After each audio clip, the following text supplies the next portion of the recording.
आवो पितर देवता पाके हमार नेवता तोहला गोहरावो जी अर्जीला हमर देवता तू मने मानव जी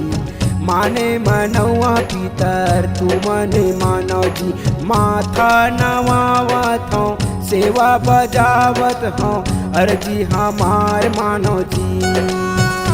हाजी पितरे देवता ए जी पितरे देवता हाजी पितरे देवता लाज हमार राखो जी आवो पितरे देवता पाके हमार नेता तोहला गोहरावो जी अर्जीला हमर देवता तू मने मानव जी माने मनवा पितर तू मने मानव जी माथा नवावत हो सेवा बजावत हो अर्जी हमार मानव जी हाजी पितरे देवता ए जी पितरे देवता हाजी पितरे देवता लाज हमार राखो जी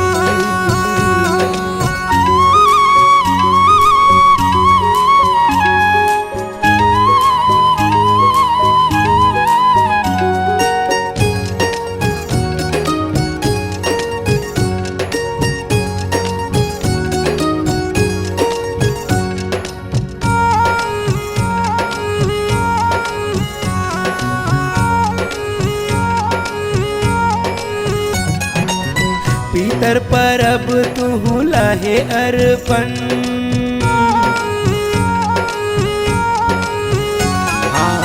पितर परब तू लहे अर्पण फूल पान कुश दूबी तू लहे दर्पण भला मान पाहु पूरी तारे चढ़ावत हो फुलवा चढ़ावत हो तोरे के पाना मजी हाजी पितरे देवता ए जी पितरे देवता हाजी पितरे देवता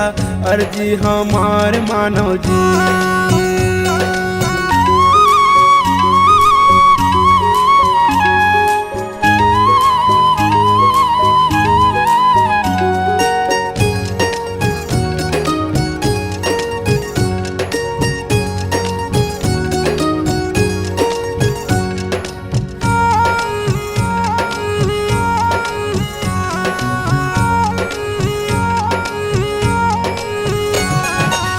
लोटा में पानी दतुअन दे हो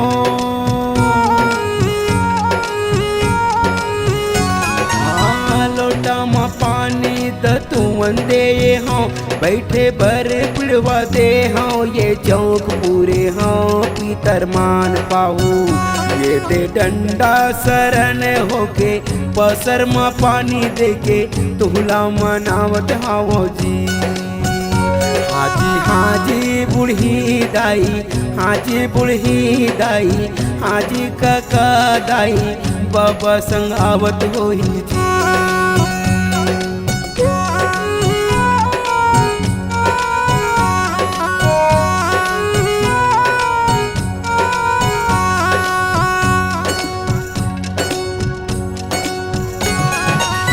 बड़ा सोहारी तरोई के सुआ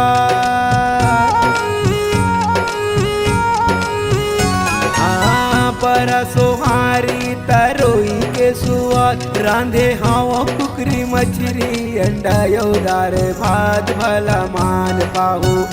ये ते नवमी मनावत हो न्योता खवावत हो लाज हमार राखो जी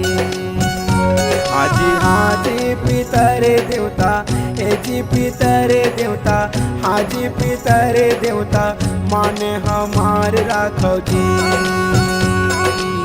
लाजे हमार राखो जी माने हमार राखो जी लाजे हमार राखो जी।